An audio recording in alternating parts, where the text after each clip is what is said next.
That's what I call a start. That'll get the blood up for the marching season. That's the Red Hot Chili Peppers. A song called, I don't know what it's called. Hold on, what's that called? It must have a title. I'm not sure. I forgot to look at it. Yeah, it's called it's called 100 Chili Peppers. 100 Peppers rocking all over the world, it says. And there's 3 other tracks on there, but they're crap. One is called The Little Drummer Boy, Flower of Scotland, and Old Lang Syne. They're just done straight, but we can't have that. How are you today? Me? Yeah. Oh, sorry, you caught me unawares there. Wonderful show lined up today. You've no idea what's coming next. I'm always the same too. I never have any idea what's coming next either. Brona Gallagher's coming in today, a well-known actress, going to tell us about a new single, which she's recorded to back up UK's, Derry Stroke London, Derry's bid to be UK City of Culture 2013. And we've got the premiere of Hugo's new album. I've got it here in front of me. I've got some new tracks. Do you want to hear the name of the tracks? No. Tractors, Trucks and Honky Tonks. Is one of them. The other one is, what is it? If Hank Williams was my daddy, I'd be Hank Williams too. And Donkey It Into You, Herbie. And there's the track, Great High Hopes for it. Slash Your Tights for Me. Oh, it's great. Do you have a nice weekend? Did you? Come on, yes or no? I think yes. Because it's good. The weather was I'm excellent. glad. The weather was Playing excellent. golf. Yeah, of course. Yeah, what else? I didn't feature though in the prizes. Did you not? No. There's the competitions on every week? Yes. Wonderful. Listen, a gentleman writes to me and he says he's had a nice weekend as well. His name is David Pinkerton and he says, see, I'm starting to pop. Do you hear that? Uh-huh. Let me just pop again just to make sure Ken's hearing. Pop. This is about Ken. Indirectly. It says, you must have made Frank Mitchell's weekend. My morning starts slowly, says David, with 1.5 hours plus a few minutes extra of waiting for the Gerry Anderson show to slowly get up to speed. Sometimes it takes longer than an hour and a half to get up to speed. Then after 12 p.m, it's a struggle to get to the radio, get it turned off before Hugo starts mumbling about something that I barely understand. On Friday, I retuned to BBC Radio 1 to listen to some of the humdrum that young people call music these days, when one of the DJs has a spot called The Best Bit of Radio from Yesterday. Usually this is a short clip where someone can take a humorous innuendo from, but I was shocked when I heard Sean Coyle screaming like a wind, "We can't hear you! We can't hear you!" We were on Radio 1, did you know that? I heard about that, people. To which there was a lot of movement, and then Ken and Janet came in to fix it. Do we get money for that? I do. You rascal. I do. It's into my special account. It's called the Me account. With Gerry noticing Ken's been working out and now has lumps where he didn't used to have them, has Ken been taking steroids, I sat listening spellbound. There were my heroes on Radio 1. Frank will be pleased. He now only needs 2 more incidents on the Gerry Anderson show before he'll be able to make his most anticipated Ultimate Ulster episode so far. Ultimate Ulster, the top 10 of the Gerry Anderson show. That's twice we've been on Radio 1, so that's 10 and 9. Number 8 is Sean plays Roy Orbison while Gerry is away. Number 7, man is abducted by extraterrestrials. 6, bus run is success. 5, fat one lets Gerry start on time. Do you notice today? At 10:30, he asked Alistair Campbell to tell the story about Mo Mowlam and the totally bath. a nothing story. And he knew what the story was. That Alistair Campbell said, I opened the door. I was in Bournemouth at the conference, and I walked in the door, and I opened the door, and there was no one there. And I heard the voice from the bathroom saying, "Come in, Alistair." And I didn't know what to expect, so I opened the door, and there was Mo Mowlam in the bath in all her glory. Yeah.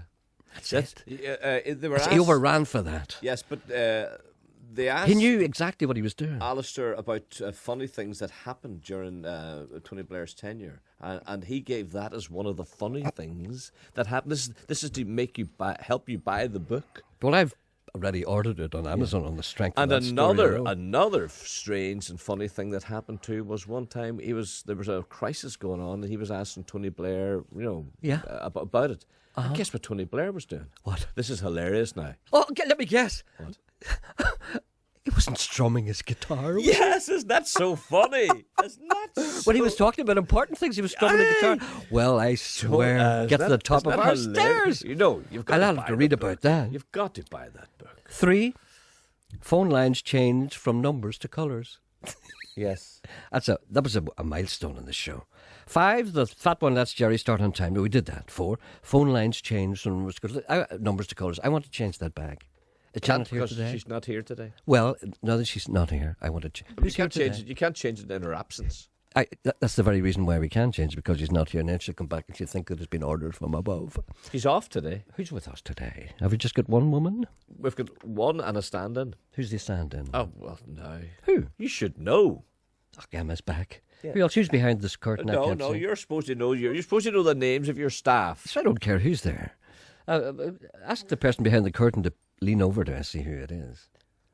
That's hateful.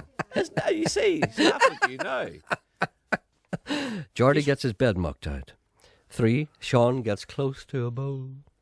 And number 1, Ken's lumps getting away when Sean can't hear Gerry and is then played on Radio 1. Could this even see Frank moving onto the couch with Christine to host the lunch? I'm worried about Christine. She tried to get me all weekend, but I wasn't available. She left a message for me. She's worried about her future. I told her to just go. Follow her heart, I said. Christine, I sent her a text. I sent her a text. I said, Christine, See, I'm not listening to you. No, I know you're not, but I'm talking over you because I know you're not listening. I sent her a text. I said, Christine, follow your heart. Go to the sofa that you're drawn to. I think she's drawn to Adrian Childs. Go to that man on that sofa. Run to him. Run to him. You may not get a chance again. Don't be staying on a sofa with Chris Evans. He'll trample all over you. You know what he's like. We hadn't our television on last night until about 5 minutes to 10. We switched it on. It's quite late to put on TV. We were told there's a good film starting on BBC Two. I watched it, of course. Who told you this? Where do you get your information? I'm always interested where you get your information. Who told you? Someone told my wife. And what was the film that you were told about? I have no idea what it was called. George Clooney was in it. Yes. It was called Michael Clayton. Michael Clayton? Yeah, I saw it before. It's really good. What's it about?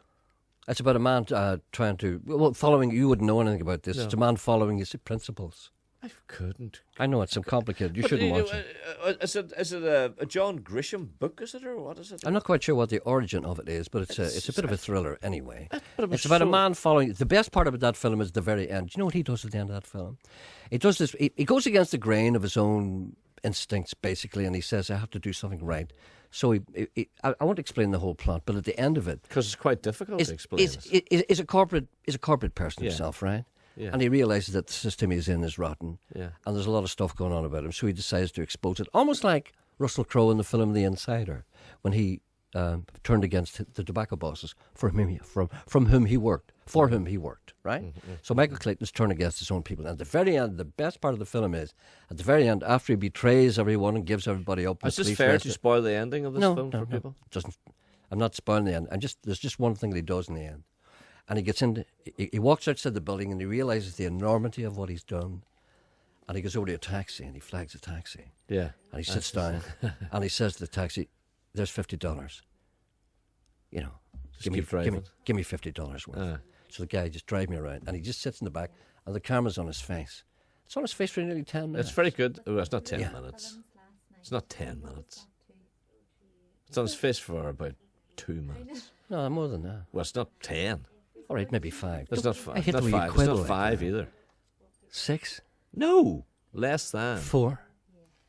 I'd say 5. I would give you 3. 5, I say. No, you're not having 5. You're not having I want 5. You're not getting 5. And he's different. You can see his mind working in his face, and he realizes what he's done. He's thinking about it, and at the end, he just smiles. Yeah. Very, very end. It's very difficult to do that. You can see all the emotions in his face. It's very clever. I think I just said that, didn't I? You can see. No, you didn't say emotions. I think I said that. You can see the tension on his face, and then you can see him thinking about. He was angry, and you can see the anger in his face, and then you see he's thinking of what he just did, and you see him. It's all just leaving him. And then he has a little. Very difficult. That's what I call acting. He never said a word, just on his face. I couldn't do that. I think you could. And that's the way we used to be when we used to sign on the door. Remember, we used to lie about what we were doing. The fellow would look at our face, and we'd go, it wasn't working, honestly. Yeah. Hey, let's talk about football. It's time we did. Well, football. Yeah. This is why... a World Cup starting, of course, Friday. We turned the TV on at about 5 minutes to 10. Why did you just say I turned the TV on? Why, people wondering what we, why did you just say I turned it on? We were in our living room. Yeah, is that the right thing to say? Okay. Emma says I'm right. Emma always... Emma? Yeah. Saying you're right? Yeah. Huh. What's she at? All right, go ahead. Well, we turned the television on, and there was this football match ending. Oh, that horrible thing with the celebs. Well, I saw it starting, and I immediately said to myself, "But that's when the TV went off." I said, not Paddy that. Kilty with his hitch word. Yeah. Aye. We're not allowed to say it. The hitch word. Why are you not allowed to say it? Just because I've been told not to say it. Oh, right. Well, what about the other fella? Can you mention the hitch Jimmy word? Nesbitt? Can you mention the hitch word with him? No. See, most footballers, this gentleman said, they come across as spoiled, thick, arrogant, unsporting, and too rich. Would you agree with any of those? I think them all. Adam Breen has an experience he wants to recount, and he says when he sees all this hoopla around him, he thinks back to a time when things were beginning to get bad, but they were still good. In July 1994, see, the breakdown in football occurred in 1992, actually, when all the Sky money came in. Yeah. And all the footballers became millionaires, and then they changed, and they became horrible people. Is Adam Breen our bullman? Yes, indeed. He writes to me on occasion. Yes. He's got over you fondling the ball. In 1994, I was sent to the USA on one of those ecumenical ventures designed to separate adolescents from our pock-marked war zone at home and send us to neutral territory in an effort to prevent us slaughtering each other in the not-too-distant future. I think that was the exchange program. This was my first time away from home, aged 15, and I loathed every minute, not helped by my hosts, who were generous folk, but chalk to my cheese. This is a common thing when young boys are plucked out of, for instance, perhaps urban Belfast and stuck into Maryland or somewhere. People are all jolly and cheerful. They're not used to that. Fortunately, the World Cup was on at the time, and at the time I idolised Roberto Baggio of Italy, a Catholic nation. So I guess the project was prospering, this man being, of course, a Protestant. As I pined for home, the only visual reminder of it was watching the footballers we were treated to on Football Italia on Sundays, Channel 4. I used to always watch that. The great Baggio single-handedly rose to the occasion at the spearhead of a toothless Italian attack, and I followed with his progress with zeal. I remember everything. Second round, injury time against Nigeria. Caresses placed shot with expertise into bottom right-hand corner from my byline, cut back to force extra time, then blasts, winning penalty in off goalie's right-hand post. Quarter-final, injury time advance and danced around Zubizarreta before calmly firing winner into net from acutest of angles. Semi-final, expert dribble along 18-yard line before powerful curling shot across keeper into left-hand corner, and then one-touch control from through ball to the right of penalty spot, an expert volley across keeper into right-hand corner. Every game as I watched the divine ponytail performing his sorcery spiritually, it was like being back in Clannabogan on a Sunday evening, and even though he missed the final penalty in the final, right hamstring heavily bandaged and mobility severely curtailed, he was never going to be any less than my hero, as his exploits kept me that little bit saner till I returned home. The point is this.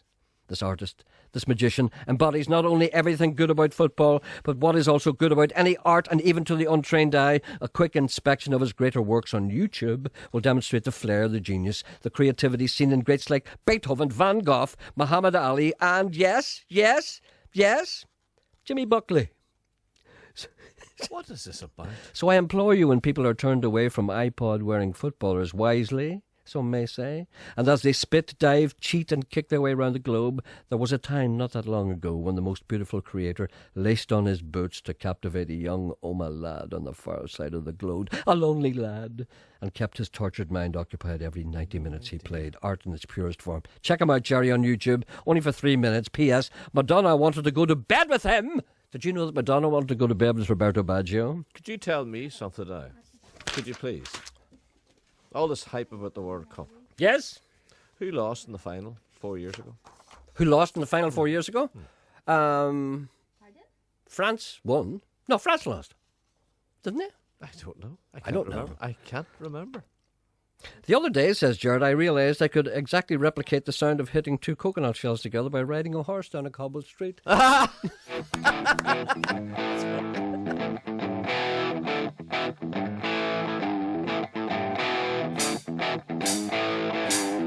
Slash your tights for me.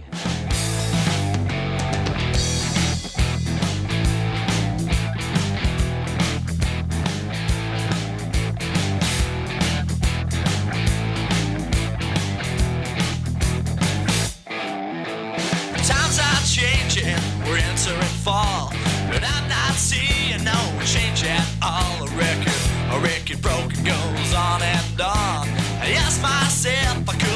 so wrong. That's nonsense, boy, you listen to me. Stay on there, say to be a fool to leave the gates to the world. Now the bolt is shut. Somebody release me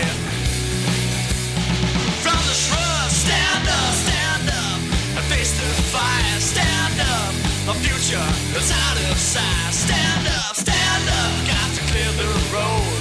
Escape this hell, yeah, the small to behold.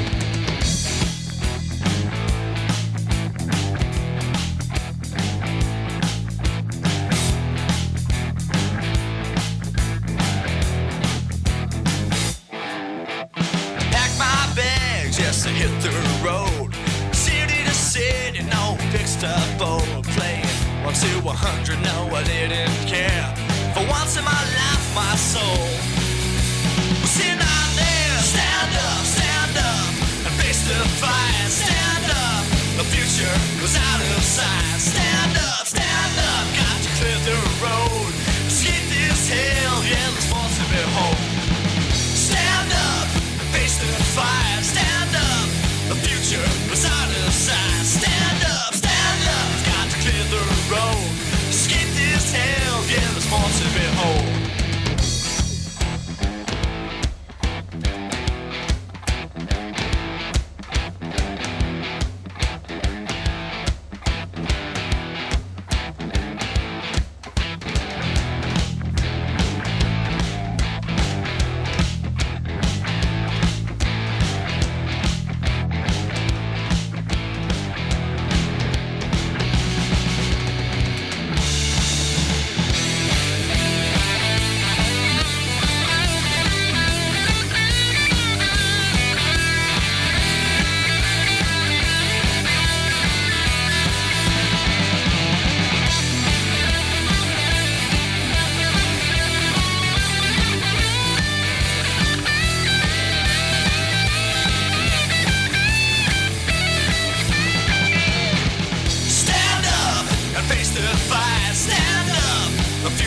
Was out of sight. Stand up, got to clear the road. Escape this hell, yeah, there's more to behold. Stand up, face the fire. Stand up, the future is out of sight. Stand up, got to clear the road. Escape this hell, yeah, there's more to behold. That's the best rock and roll record I think I've heard for quite some time. That's a young bunch of lads from Northern Ireland. I always say carried up, but I know they're not from there. They're from somewhere else, and I can't remember where. I must write that down. Do you know where they're from? Can you remember? You can't do that. I can't remember. What do you mean I can't do that? No, Emma and I are. I see that. Discussing something. I know you're discussing about girls something. drinking pints. Girls drinking what? Pints. I don't like it. You don't like girls drinking pints? No, and she just. What's wrong with girls? We just had an argument there, and she just won. Does Emma drink pints? Because I was talking gobbledygook. So what else is new? Does Emma drink pints? No, I don't like to see a girl. Emma, do you drink pints, yes or no? Yeah. Yeah. What's wrong with that? I don't like it. What do you mean you don't like it? I don't like it. Doesn't matter if you don't like it or not. What do you call that other girl there? Therese. Therese. Just Therese. Do you drink pints, yes or no? Yeah, that's what brought it up. That's the start of the conversation. The two of them drink pints and you don't like it? No, Therese had a pint and she didn't want it. She asked for a drink and they gave her a pint and she didn't want it, so she drank it and it sickened her. She didn't like it? No. That's all right. Well, that's how you learn. You know, it's That's disgusting. I don't like to see a girl. There's two things I don't like girls. Well, three things I don't like girls doing. Make that four. What are the three? A girl. One is smoking. Smoking? I hate a girl smoking. Hate Really? to see a girl smoking. Okay. I really do. Second one, you don't like what? What's Second the one, I hate more than anything else to Yeah. see a girl chewing chewing gum. What about I would pass a law against what about that. breathing? Do you mind if they breathe? And Drinking a pints? girl with a pint glass. So she can't smoke, drink. Or she can't smoke, drink, or chew chewing gum. Emma says she does all three. I know she does. No, I I've seen don't her like doing it. them all. I don't I've like seen her doing them all at the one time. I don't like it at all, and I would like it stopped. Who are you, Matt Talbot or somebody? What? Why do you care? Why do you just girls do what they Street want? named after him. Let girls do what they want. No, No. no, Why not? especially the chewing gum. Well, okay, let me tell you something now. What's one thing have you never seen me doing in my entire life? Go on. So you're observant, you are. Speaking of pints, I have yet to see you drink a pint. I've never drunk a pint in my life. Never seen you with a pint glass. Never. Well, what do you think of that? You probably think that's unmanly. No, I don't. Come on, be honest. No, I don't. You and your old mates all drink. I don't No, drink you're a pints. wee bit sissy when you drink your. Well, I think that's unmanly, isn't it, sissy? No, but you are. You tend to pose when you get your drink. Whatever, I don't know why. You can come into a bar with me and you walk in and you're standing there. Then and even when you ask you what do you want, you change. You say, Gerry, what do you want? I'll have a wee vodka and a white. I don't talk like that. Yes, you do. That's what you say. I'll have a wee vodka. It's always a wee vodka. Well, I'm from Northern Ireland. I'll have a That's the wee way I vodka talk. and a white. Here, listen. And then I give it to you. And then you pose. Oh, you gave it to me? Well, the barman gives it to you, whatever. All and right. then you pose. No, but you see, put your foot out the way you used to Irish dance. You and I have two completely different reasons for going to a bar. Now, let me ask you, why do you go to a bar? Why? What's the primary reason? Yes, I know. Well, primaries would be to meet friends and talk men. That's the thing that I don't want. Talk man? And talk to these friends. Well, Man. that's the reason. That's the downside for me. When I go to a bar, that's what I have to do before I. See, I have only ever gone to a bar for one reason: to meet women. You see, as you see, you are different. I know, and when I see men coming, I try and get rid of them. Once you go into the bar, I get my elbows in the bar, and I'm sitting talking to Joe beside me, right? I can't do that. I can't. I talk to don't Joe. see. I couldn't tell you where the toilets would be. I don't look around me. I just sit there. But you're a different kettle of fish. You come in and you get your glass, and the first thing you do is you take that room apart. You go all around that room. You observe everyone in it, and you know everyone. Or you look at everything. And you're the sort of boy that could wander off. I wander off. You wander off. You look at pictures and walls, and you look at, Yeah. The last thing I want to do is stand at the bar and talk to a man. That's right. And I'm that That's man. why you wander go off in. and leave me. No, because I don't want to stand and talk to you, because I know that sooner or later you'll talk to some man standing behind you with a smelly hair. But I have to go after you then to get me drink off you. No, to get the money off me for the drink, which I've ordered and went off and forgot to pay for. But No, you see, come this- alive when you go to a bar. No, I don't. Yes, you do. I don't come. Yes, your body does. What my body does, but I don't. No. It's just the worst thing I can possibly imagine is to walk into a bar and a bunch of men going "hello" and calling you over. Well, what's wrong with that? You see, you don't understand. Then you have to talk about football and golf and everything and money, and people's wives, and you can't get away. Where did your man get his money? Jesus, I'll tell you what, he's worth a few coins. He's worth $1 million. That's it, boy over there. He's more money, and you know what to do with that fella there. 92 to 95 FM and 1341 medium wave. This is BBC Radio Ulster. Now it's 11 o'clock. This is the BBC News with Keith Burnside. The Prime Minister is warning that every single person in the UK will be affected by the spending cuts ahead as he gets to grips with the budget deficit. In a speech at the last hour, David Cameron said the overall scale of the problem is even worse than he thought. But he said he hopes to carry out the difficult decisions in a way that helps the recovery. How we deal with these things will affect our economy and our society, indeed our whole way of life. The decisions we make will affect every single person in this country. And the effects of those decisions will stay with us for years, perhaps even decades to come. Police investigating the murder of Bobby Moffat have arrested a 30-year-old man in Belfast. Mr Moffat was shot dead on the Shankill Road at the end of last month. His killing has been blamed on members of the UVF. 4 men have already been questioned about the murder but released without charge. A woman shot during an armed robbery in Uri is in a serious condition in hospital. Late last night, a man with a handgun demanded cash in a gaming arcade in Upper Water Street. He then shot the member of staff, who's in her 40s, but fled without any money. She was taken to hospital with injuries which aren't thought to be life-threatening. A man's been arrested. Police are investigating a fire which damaged 3 houses in Larne early this morning. The fire extensively damaged one terraced house in Edward Avenue and then spread to the homes on either side. It's not known how the fire started. A court in India has convicted 8 people of negligence for their part in the world's worst industrial disaster, the Bhopal gas leak in 1984. An estimated 15,000 people lost their lives when poisonous gas leaked from a pesticide plant. The weather now with Angie Phillips. A fresher start to the new week, but apart from a few mainly light showers, most parts should still get away with a lot of dry weather, and highs inland will reach 17 or 18 Celsius. Coasts may become cooler though if mist starts to drift in through the day. Any mist should lift later tonight as a breeze picks up, maybe threatening some patchy rain in the southeast later. Otherwise, many places will continue dry. BBC News. BBC Radio Ulster. Travel news. Dundrum Road in Clough is closed at Knocksticken Road until 4:30 on Wednesday afternoon. Diversions for through traffic are signposted and delays can be expected. Looking at flights, and at the George Best Belfast City Airport, the 11 o'clock arrival from Edinburgh is expected at 10 to 1. And at Belfast International Airport, the 1:20 flight from Liverpool has been delayed by half an hour. The 3:15 Palma flight is expected at 10 to 4.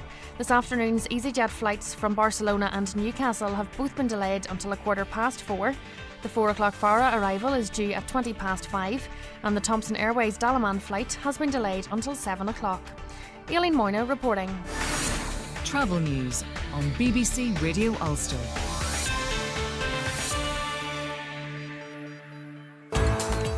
On Talkback with Wendy Austin today, John Lewis at Sprucefield. Yes or no? Again. Could it be make your mind up time at last? Any kamikaze starlings in your garden? We hear from the Belfast woman who has 15 dead birds at her back door. Contracting out romance on internet dating sites. Would you let or get someone else to write your romantic pitch? And up and almost running, the amazing story of that young man who fell off a cliff while watching the Northwest 200. We'll speak to him live on Talkback at 12.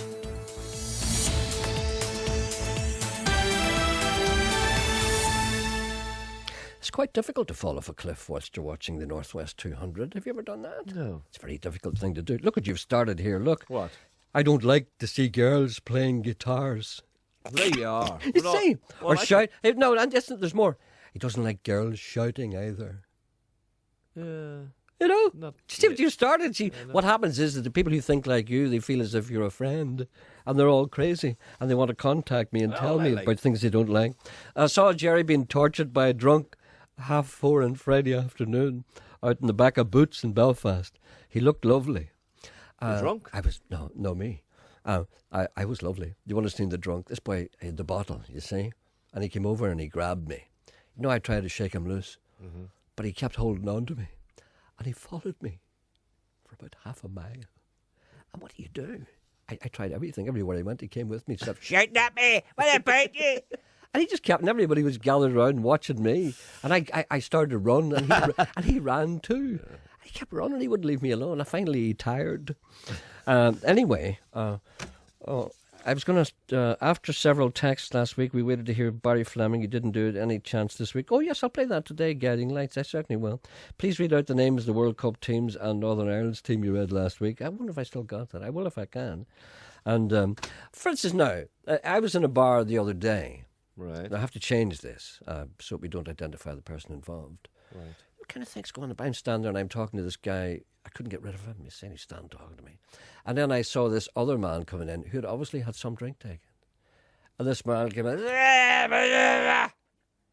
There's drinks all the house. Drinks in the house. Drinks in the house. Having. So this guy was, did you hear about that?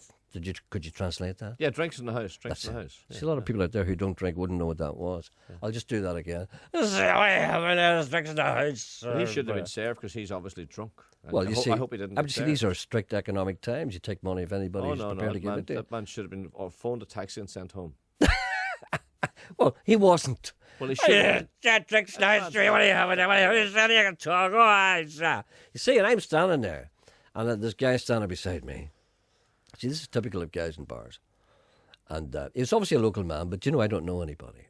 Mm-hmm. And I said to the guy beside me, I said, your man's buying everybody a drink. He said, yeah, it's great, isn't it? I said, who is that? He said, what do you mean, who is that? I said, who is that? He says, you don't know who that is? I said, no. He says, where are you from? Are you from the city? I said, yeah. You don't know who that is? I said, no. So I have to change the name of the company here. He looked at it and he said, Northern Ireland Waste Disposal. 20 grand a week, every week. That's who he was. Do you understand what I'm saying? I was wondering how long it would be before you tell that story. Northern Ireland Waste Disposal, 20 grand a week, every week. Lang stony face, lang gang out of yon place. King James, oh hear the Scots, let us bide a while, then send us o'er the golden mile, the causey stones the robbers' way, the bigger lap and big at the bridge, so here we danced and came to stay. The lang stane, lang stony face, still standing, still, though all of us displaced off dale and hill. Where to go to feed the chuckies, where to stand, our boots are mucky, all set to farming in the fields, or in the hills black nebs named, nae yield. Poor old buggers still on the game to just survive. Lang stane, lang stony face, learn to ply and learn to sew. Robbing less we built our homes, a barn, a tower, a wall, a fence, a ditch, a shield, set for defence. Few of us have leaders now, all a one and nae to bow. Individual folk we be, ne'er used to e'er bend the knee, ne'er to worship any throne, set for one, to him alone. We look to him, nae bag nor car, nae riches need, but who we are.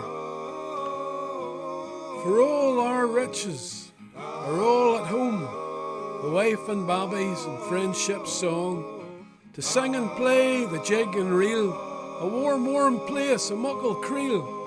So many came as exiles, so many came in chains, nae body will ever harness us, we don't work well in lang rains. We'll plough the ground and work for you, we'll work both night and day, for all we ever seek from you is a fair day's work for a fair day's pay.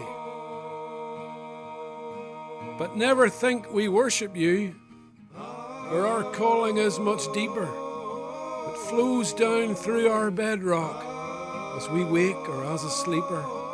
Nay, politician, king or man will lead us all like donkeys.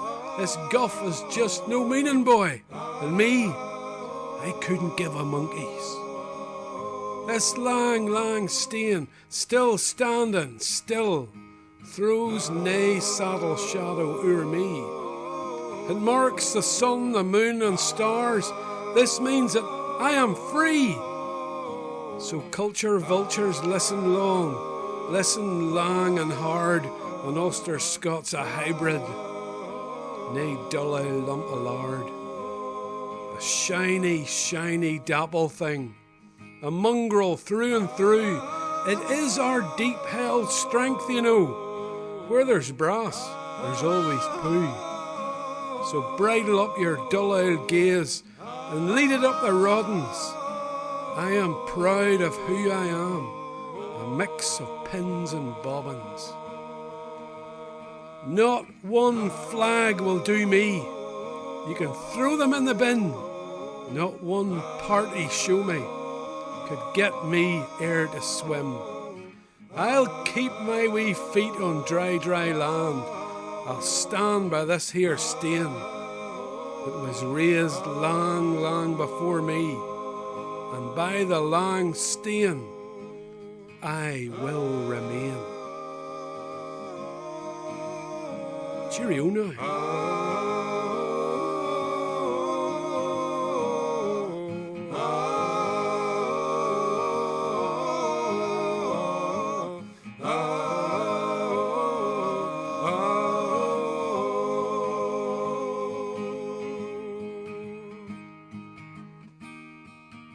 If you existed, I would take you out, dance under that silver moon and watch those stars shine down on the boulevard, bouncing off your car outside your parents' house in the summer.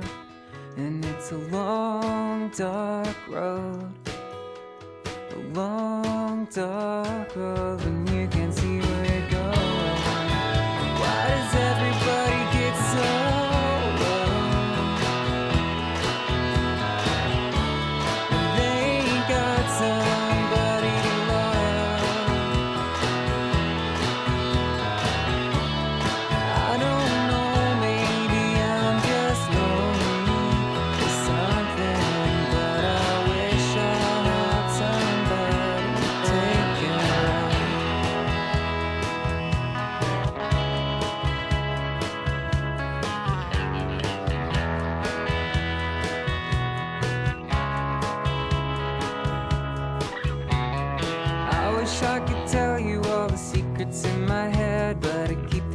myself in case I scare you away. You could be my baby, I'd always treat you right. Hold your hand and watch you close your eyes. Come on, light up my road. Light up my road. Help me see where I'm going. Why does everybody get so scared when they ain't got somebody to love?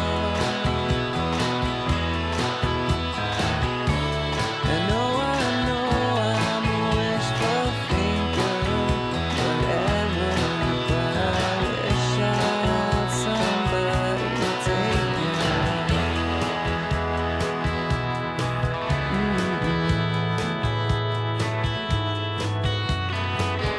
Be my baby, I'll always treat you right.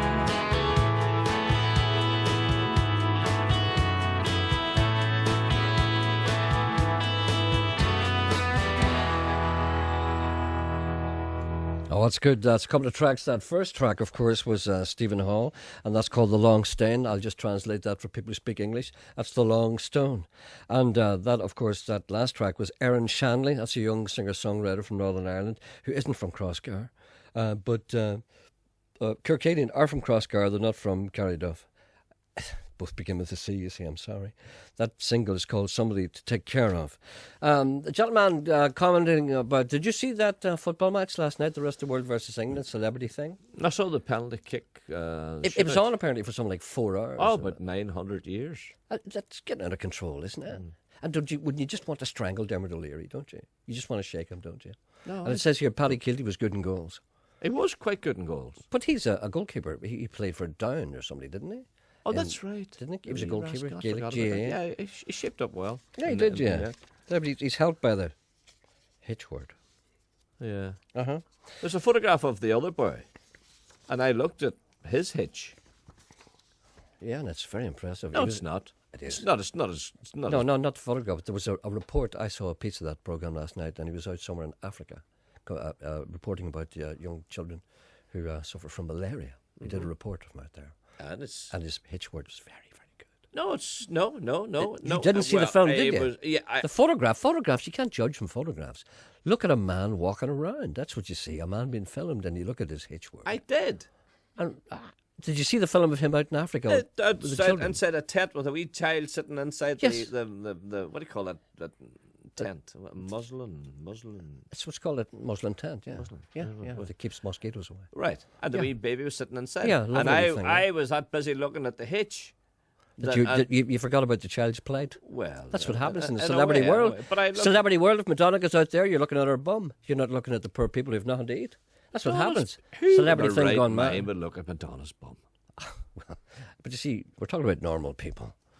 You know, you're not a normal person. Is there someone on the line here to remind Madonna's bum? George. She wanted to sleep with Roberto Baggio. Did I ever tell you about me and a well-known film star? Did I? No. What's that story? Greatest story ever. I've never told you this before. Are we talking female? Oh, we are. What's the story? We are. What? Long time ago. Before I was famous, like what I am now. Yeah. I was just a young musician at the time. And I was playing at a fairly prestigious place not prestigious, it was kind of trendy. Do you know one of those places where it was kind of rock and roll club? Sure, how would I know any place like that? No, sorry, I made a mistake there. You wouldn't know. No. But you know those kind of little clubs that maybe perhaps stars go to? Right, I can like Johnny Depp and the Viper Room. Imagine. Johnny Depp owned the Viper Room. Remember the Viper Room?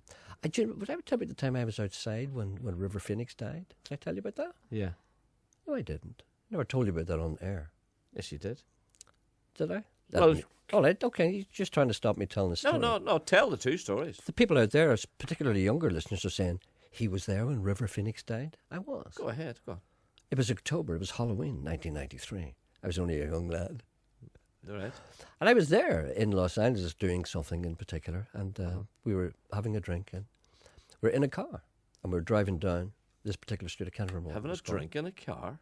Yeah, we didn't care. And we were driving down this particular street, you see, and there was a bunch of people outside, ambulance, everything like that. So we stopped, and we just looked, and we saw a man being carried out and put in a stretcher and put in the back of the car. And all these wonderful-looking people, really, really beautiful people, all standing around. And it was the vapor room, right? So we went away and said, God, that's terrible. Somebody must have been overcome by drugs or something. Somebody maybe had a heart attack. Paper the next day, River Phoenix. I saw him being carried out. Not a lot of people know that. You see, Emma's looking out at me. She wants to know. Anyway, it was a different story the last time. It was the same story. It was a different build-up to it now. Different well, build-up. you have to keep it fresh. Yeah. For people who hadn't heard it before. Yeah. No, particularly for the people who have heard it before. You know, they say, "Wait, is that the way?" When you told it before, you were doing it. You were conducting an interview with someone. What's that? Yes, on the street, and you were talking to this person, and then suddenly there's commotion. And you looked over and you said, "What's I going don't on remember over that." Yeah, that's how. Oh no, I don't remember that. No, we were driving down the street and then we stopped. No, I wasn't doing an interview at all. How could you get that kind of a thing into your head? Who told you that? You. And did I? No. Anyway, you're back to the club. Yes, and well, I don't know. I don't want to say too much because you know what the papers are like. And I was playing in the band, and it's well known. Movie star came in. Are we talking Canada or America here? New York. What do you think that is?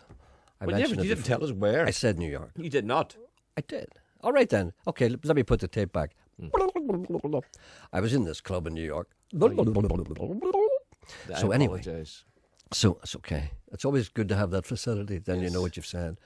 Let me go back again. I was in this club in Toronto. Sorry, I lied. Anyway. This person came in, and a very beautiful person she was, and she was, well... This is not the fur coat story. Not the fur coat story. Right. She was not entirely white. Okay. Okay, that's all I'm telling you. Right. And she came in, and something happened between us. She came in, you know, people come in, it's a small room, and people look at the stage, at the band. She looked at the band, and when she saw me, her eyes popped out. Yeah.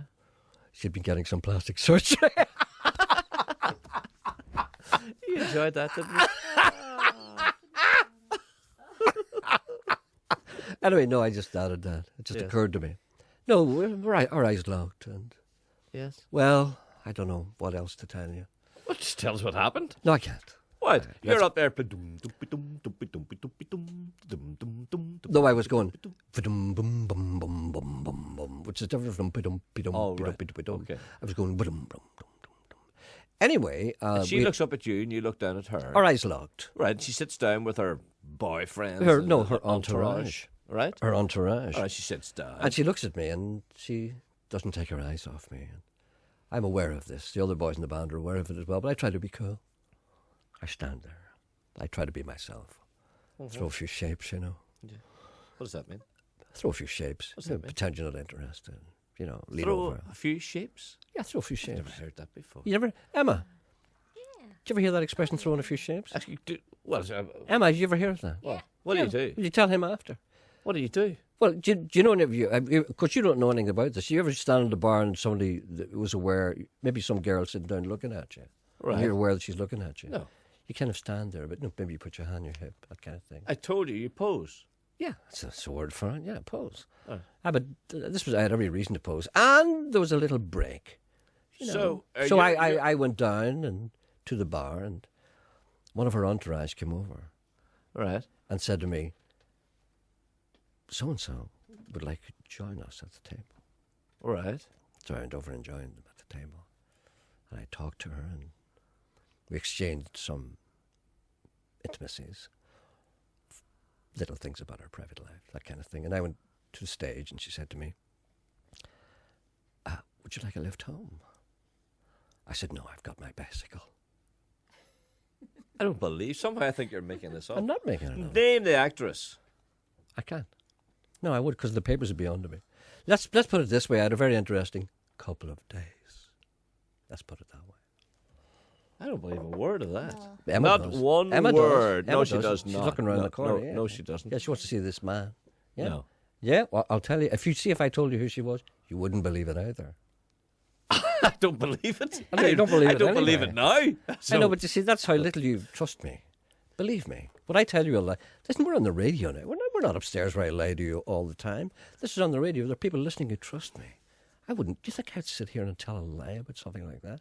All I'm saying is that I have moved with the stars.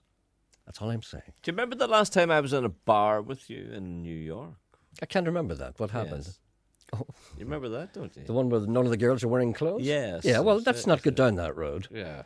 Because I think you let me down badly that night. And I really never forgave you for that. You haven't. I have There's never a call forgiven. on one. You've All right, never then. forgiven me. For God's sake. Hello?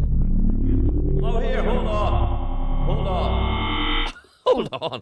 I didn't do your thing. There. There now. I think you've surpassed yourself this time. That sounded like some kind of Dalek. Try that. I'm afraid to. Did you? Hello, Tutu. Hello? Hello? Yes, hello. Sorry, something unacceptable happened there, and it wasn't your fault. I'm terribly, terribly sorry. These things happen.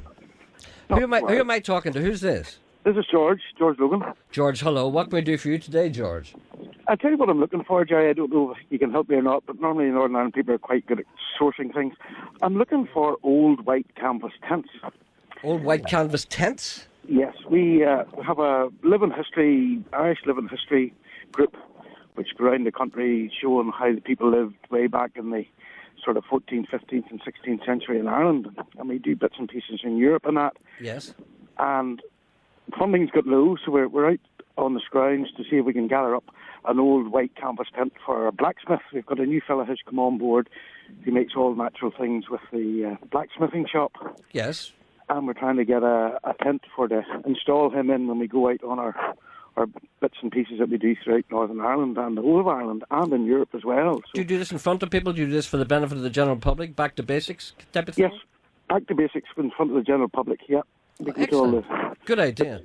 One of the best things I've ever seen, and I wasn't expecting it, and it really, I often think, if you, what's going on there? Looks like I was fighting a bear. Are you fighting a bear there by any chance? No? Is that your moment? Have you got a cold? No, there's something. Anyway, it's okay. One of the greatest things I ever saw, actually, was I always think, if you want to really surprise people, just show them what things were really like in the past. The first thing I was I was in London one time and I went to the British Museum. The Bears won. The Bears winning. I went to the British Museum and outside they had reenacted, they had recreated a Roman legion encampment in the year 200 AD. And it was just so alien and so weird. I'd never seen anything like that. It's nothing like you've ever seen in the movies. It was just, everything was made of wood and flax. And it was just wonderful. Anyway, so I know where you're coming from. Yeah, we set up something similar, something along them lines. We can do all those things. We have horses and we have horse-drawn vehicles and bits and pieces. But the older and tattier the tent is, the better. Some people might want to throw them out, but they're bound to be lying in old halls and different places. Okay, so what do you want? Some old white canvas tents? Yeah. Okay. Yeah, old marquees or even two-man tents. The old Scouts and BB would have had them for going camping, which is nearly a non-identity today. They wouldn't use them today with the modern tents. So there's bound to be lots of them lying about somewhere and lost and things that people don't really want anymore. And you would take a really big one if you got one as well. And a big one as well, yeah, very much so, because we can cut it down and make it into different bits and pieces for ourselves, All right, do you remember all those marquee dances people used to have around the country? Whatever happened to all those tents? That's correct. Well, funny, we got one of those, which was quite good. A gentleman donated it to us, and we were able to make two tents out of it. There used to be 2 polers, 3 polers, and 4 polers. That's right. I never liked the 3 polers because the water would gather at the end, and if they fell on top of you, it would drown you. And you'd be electrocuted. That's right, and maybe you get the wrong idea of poles today. Anyway, at these dances, if we had seen them up. Okay, so where are you based, by the way? Where, well, I'm in Ballyclare country, yeah. Okay, but I'll travel anywhere to get them. It's not a problem. All right, then. So are you prepared to pay money for these, or would you rather people give them to you for nothing? Well, certainly we'll try and give it's within reason. Right. We don't have a big lot. We don't get paid a big lot of money to go and do these things. But you even get 10 fortunes to give away to people to buy tents. That's just exactly right in this day and age. All right, then. So anyone who's got an old white canvas tent and you can help this man, he's doing a worthwhile job. Okay, we'll contact you if anyone contacts us. That's great. Thank you very much for your help, Jerry. Thank you. Bye. See you. Bye. Bye. Johnny Eagle says he wants to tattoo me. He came into the bar last night, got his card for free. He asked if I had any other others he could possibly see. He'd need a closer look, so I went and sat upon his knee. He was keen to take me to his tattoo parlor, it was real close by. He had all the latest colors and a book of fancy new designs. He liked my upper arm, then he seemed to really like my thigh. Hell, I didn't mind him looking, 'cause I never met a cooler guy. Johnny Eagle says he wants to tattoo me. I said I got no money, but he said that he'd do it for free. I like the look of him, I guess he likes the look of me. He's got a twinkle in his eye, and that twinkle's looking right at me. He came to pick me up at the beauty school in Oceanside.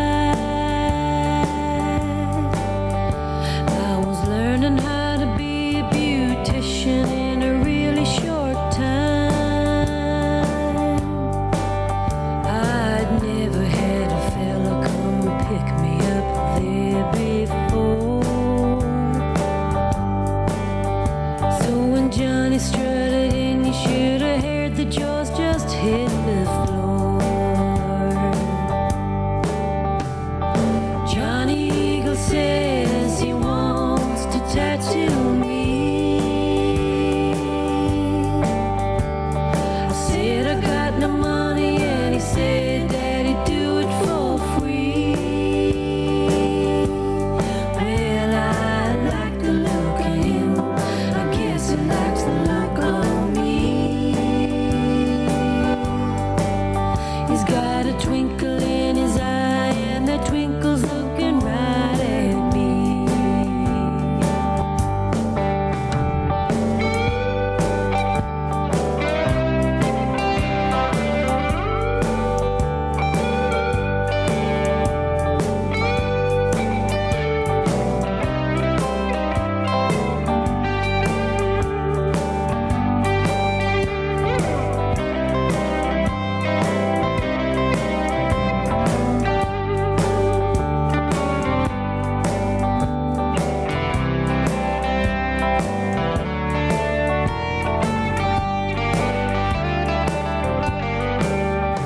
Me and Johnny's going steady, and we're ready for the rock and roll.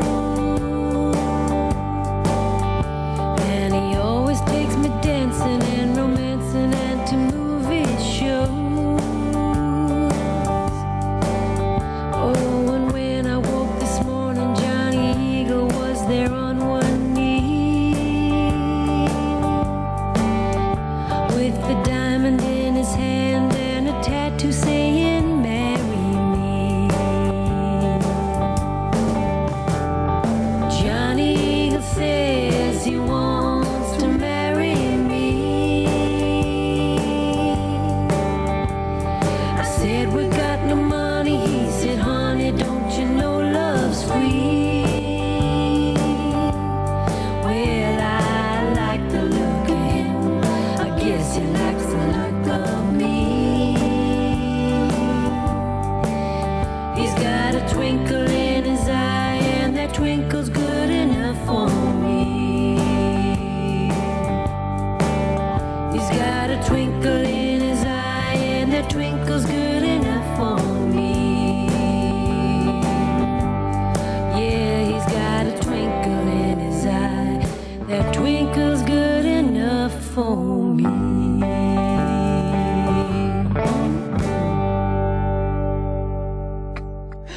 That's Brona Gallagher, of course, and that's from her album, which is called Precious Soul, and that's a track called Johnny Eagle. And Brona is here with me, and we're trying to figure out which microphone. Try that one. 1, 2, 1, 2.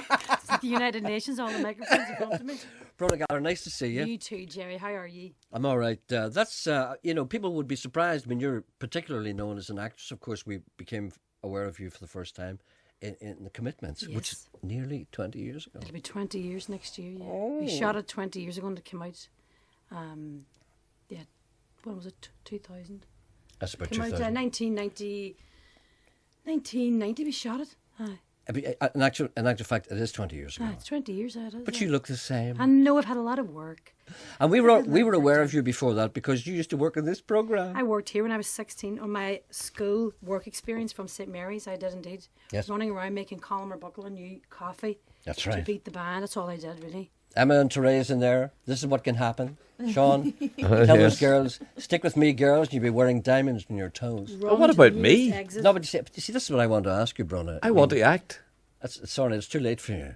You can't hear him. Put on your headphones. Oh, dear, he's in there in the background. I'm afraid so. He's talking. Do you I always want keep him to back act. He wants to act. I want to be an actor. No, but you see what's happened. I've worked in this programme. That's my CV. there? Okay, what type of sort of direction would you like to go in?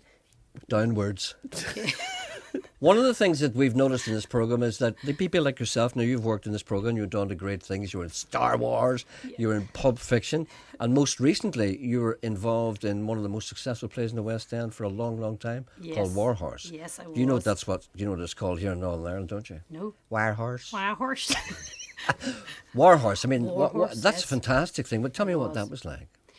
It was incredible. It was incredible. It's a Michael Morpurgo book, a children's book that he wrote.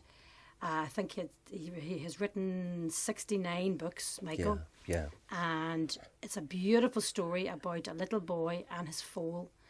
And the British Army in the First World War are sequestering all the animals to take them off to the war. And his horse is sold by his father. And he is heartbroken.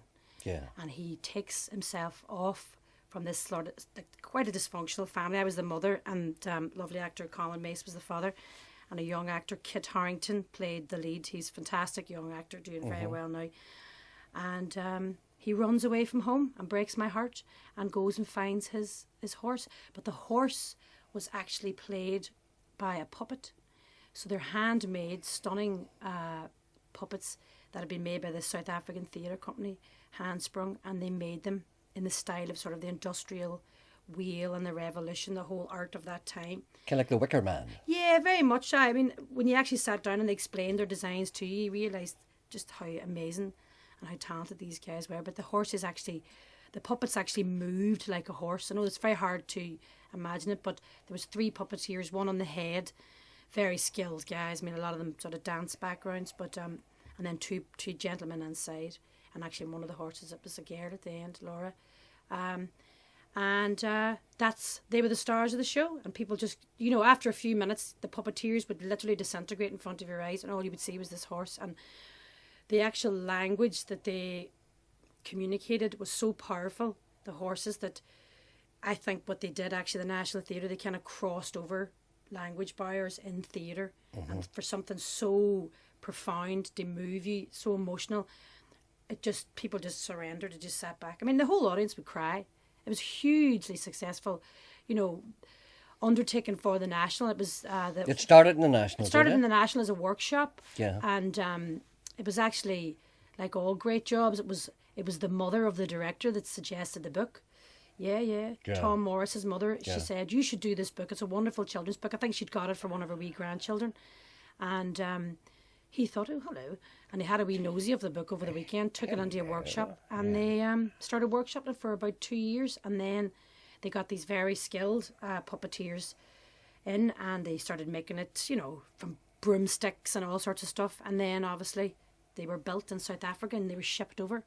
And the puppeteers were saying, like, these huge cases arrived from South Africa. And, one was Joey, the horse, the lead horse, the other big massive presents arriving in the scenery dock in the National. And then there was a famous little goose as well. And that was a wee, very successful character. And all unwrapped in these beautiful packages. And there they were, they're handmade puppets. And they're still the puppets they're using now. Did you think it was going to be so commercially successful? When it was in the National for the first run, it did very well. And then they brought it back and I took over as the mother then. So when we were in the National and the Olivier, I mean, it was sold out every night, Gerry. There's, 1,400 people at the show every night. and obviously the executives of the... Then all the celebrities started going. All the celebs, we had them all. We had Rod Stewart, Vivienne Westwood. You see? And then we had Seamus Heaney. And that was my... What about you, Brona? He was so lovely. He's aren't allowed to take the mickey, Seamus Heaney, when I'm here. I'm his devotee. He doesn't mind, you know. Does Apparently he doesn't mind, no. Well, himself and his lovely wife, Mary, came out, and they were so lovely. They rang me at my dressing room, and they said, we'd like to take you for a drink in the National Theatre bar. And I honestly, my knees went weak. And I was wearing a pair of really just old tracksuit bottoms and a Slayer t-shirt. Yeah. And I was mortified, and the hair was all sticking up. But I went and met my hero. So, yes, it was very, very exciting time. No, he's a wonderful person. He's a master. And actually, you know, it's a long... But, you know, you were in the National Theatre, of course. And it's a long way from answering phones in here. Yes, it is. To the National Theatre. The last time I was talking to you, you were taking your acting... Not too serious. You were taking it very seriously. You're not just kind of person who wants to be famous. I mean, were you in the Comedy Français and doing all that kind of... What were you doing? Complicity, I mean, people sort of... I mean, I've done the American thing recently. I was over in Los Angeles for about 6 months. But, you know, it's a simple decision every time for me. It's based on the script. It's based on the actual piece of work that you're given. And I've never really been led by... you know, the whole fame thing, really. I've always been about the actual quality of the work. Yeah. And I don't know, sometimes maybe, you know, I've made decisions that people are quite surprised by, and maybe myself, I think maybe I'm mad not doing this, but I know I've always trusted my gut and my instinct, and I think as a human being and as an artist, you have to do that.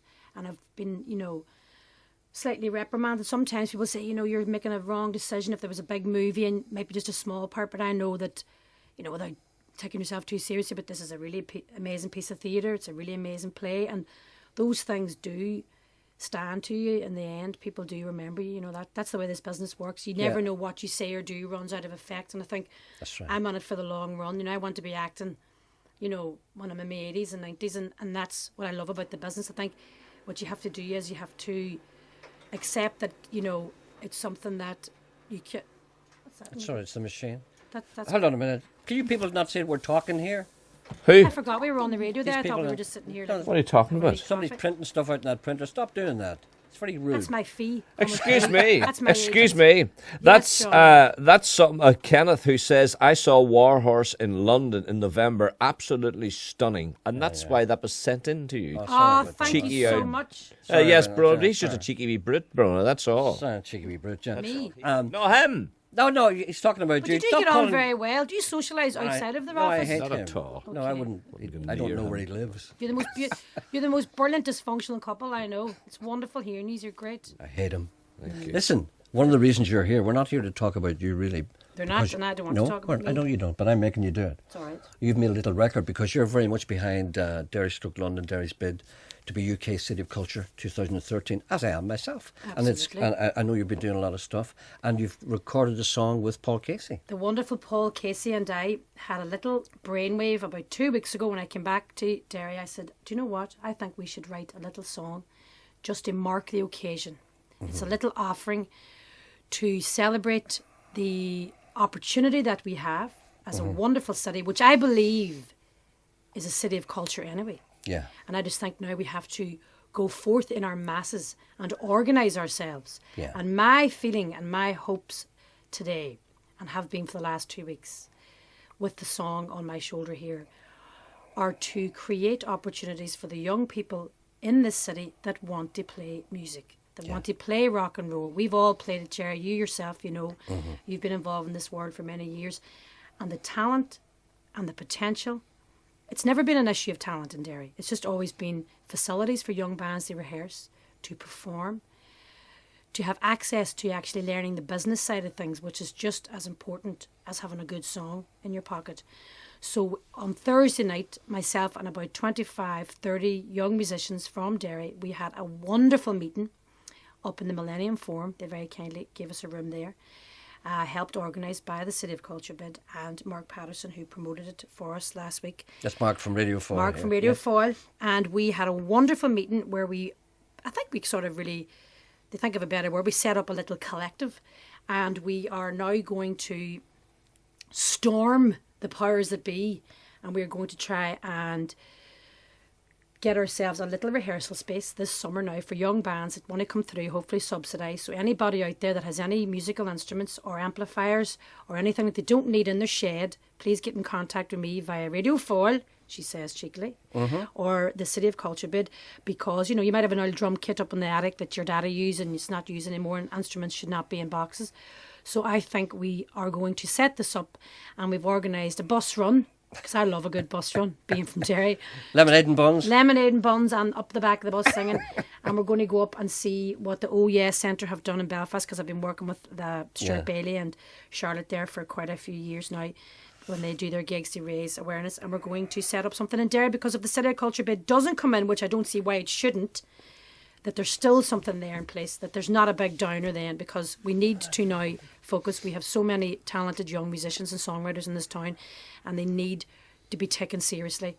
We need organisation, and we need support, and we need money, and they need to be paid properly, and they do not need to have what so many musicians have, which is broken hearts and broken dreams. So watch out, we're coming. Yeah, I always thought, you know, often many people in Derry tell me about its failed aspirations. Aye, it's true. You know, and I think I was just blown away, first of all, by how astute so many of these young people are. They are so focused, they know exactly what they do, highly professional. I was working with some of them during the week, and the talent, a couple of them now, they've all come from McGee University. They've all done their degree in music. They're about to just graduating in the summer. You know, they're taking it very, very seriously. They're gifted people. So, I think it's just the know-how. You know, I mean, I've been around now for 20 years in this field, and, you know, a lot of bands are scuppered by signing stupid deals, by not having professional advice at the time, and then they can't do anything because they're tied to some publishing or whatever. So bad decisions, yeah, we want to set up a little office somewhere in the city, take over one of the beautiful buildings that's not been used. Derry is full of so many amazing venues. Empty, just heartbreaking. And we've always been a musical city. We're famous for it, you know. And now this is the new generation coming in, and I really am very passionate about this. And I'm like a wee terrier dog with a bone, and I'm not going to let go. Okay. Now this Wednesday night, a wee bit of a do as well in a local bar called Santino's. Santino's. Myself and Paul Casey, simply to support everything we've just talked about. So excuse me if I repeat myself on Wednesday, but myself and Paul, having worked together in the last few years, I did a lovely tour around Ireland with Paul, and he drove the van. And he played support, and he got up and jammed with us, and honest to God, he's such a nice person. So we are singing for the city. We're calling it Singing for the City on Wednesday night in Santino's, and we're going to do a load of songs from Paul's latest album and mine, and I'm going to do some new songs from hopefully my new album. That's Wednesday night, of course, in the Wednesday night. The doors open at 8. Yes. And Keelan and Dennis McLaughlin, who are my second cousins from Rosemount, who are fabulous, 2 of the young musicians that have just graduated from McGee. And they are going to play support. They're going to open for the show. Okay. And they're both very talented young men. And we are going to be on stage then. They're on stage at 9. And myself and Paul and Nikki and the lovely Liam Bradley are going to be on stage at 10. So flock along to that. And you see, your first album, and people would have been surprised at the time that you made an album, because you were specifically known almost exclusively as an actress, and then you made this album called Precious Soul, and you were nominated for a Meteor Award. I was indeed. Hey, that must have been a bit of, not a surprise, but a nice little feather in your cap. It's fabulous. Sure, it's just great. I love it. I just love singing. Right, this track is called, this is you and Paul Casey, and this is called Our Town. Did you write that, 2 of you together? Paul and I sat down in his house last week, and we wrote this song together, and this is the world premiere. Absolutely. Yeah. Thank you for bringing it back to your father. Oh, listen, Daddy, it's good to be home. Rona, thank you for coming. And don't forget, people come along in this area on Wednesday nights, Sandino's, do your bit, come along and support the bid for Please UK City of Culture and anything else you can do, because it's very important to the city. It's so important. Yeah. Thanks, it could bring it off its knees. Yeah. It's the way forward. Thank you, honey. Thank you very much. The girl behind the glass didn't know I couldn't see her, looking where she was, but right through her, not between her. You came with. Guess what I did there? Did you put on another song from my album? That's not Paul Casey's. I put on the wrong one. This is it now. This is Our Town. Okay, well, what I was playing there was track number 7 from your album. Okay? Yeah, we'll try it again. This is me and Paul. Our Town. That's it. This is our town. I'm gonna live it. This is our town.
very, very good, isn't it? That's the first time I've heard that. I hadn't even heard, but didn't even hear before we started. That's very catchy. I'm going to play that again tomorrow. That's Brona Gallagher, of course, just left, and Paul Casey, and a song called Our Town, which is recorded to support Gerry Londonderry's bid to become UK City of Culture 2013.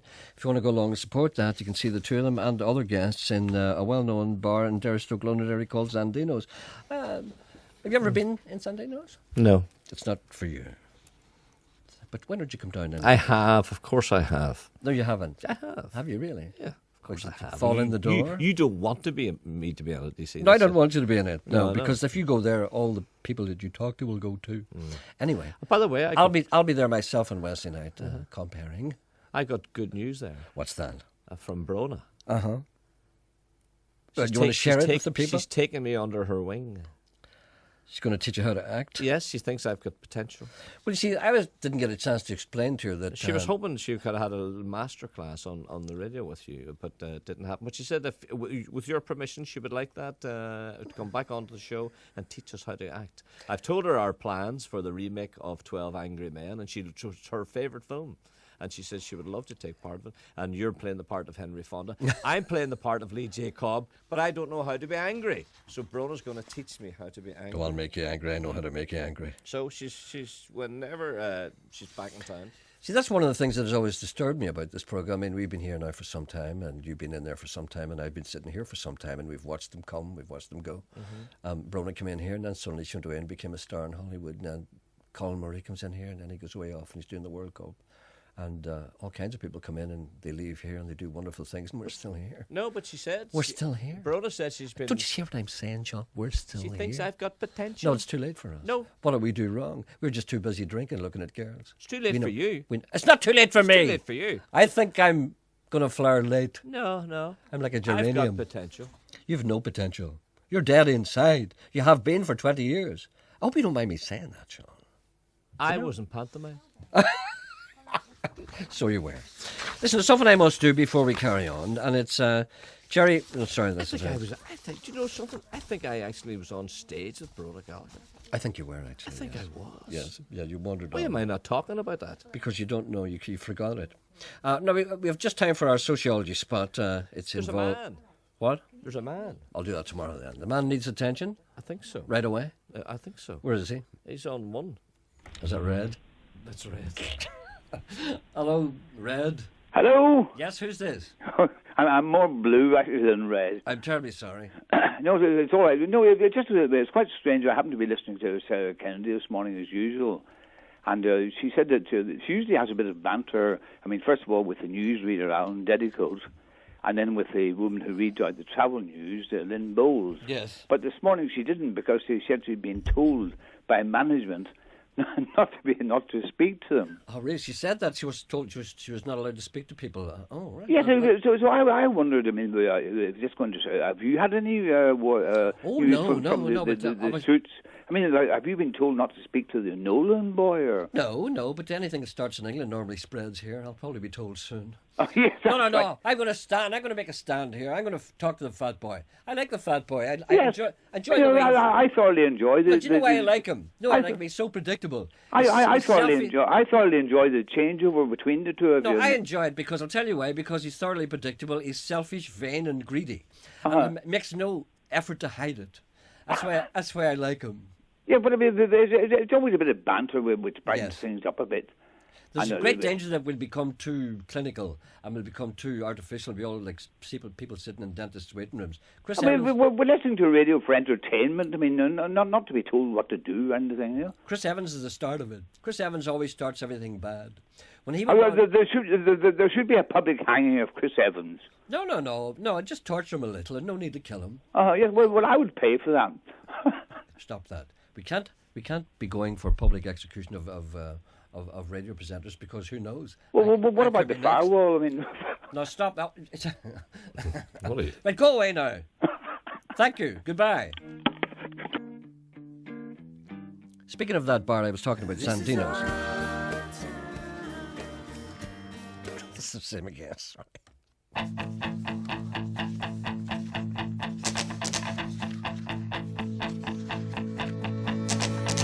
Jackie Chan, he'd take a knife for a night. He'd serenade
said you'd catch me when I fall.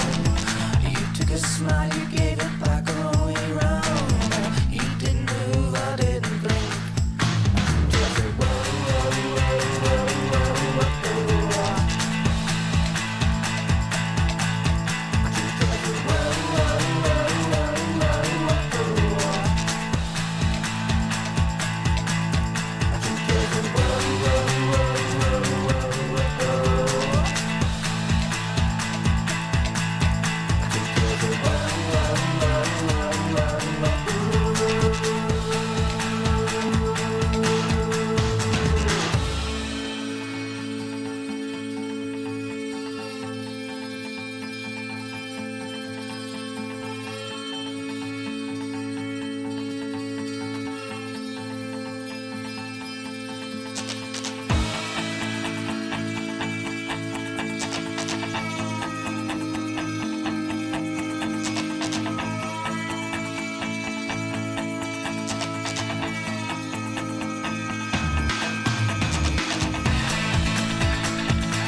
Sorry, I forgot to put on the microphone. Don't talk if the microphone isn't on. That's Cashmere number 9.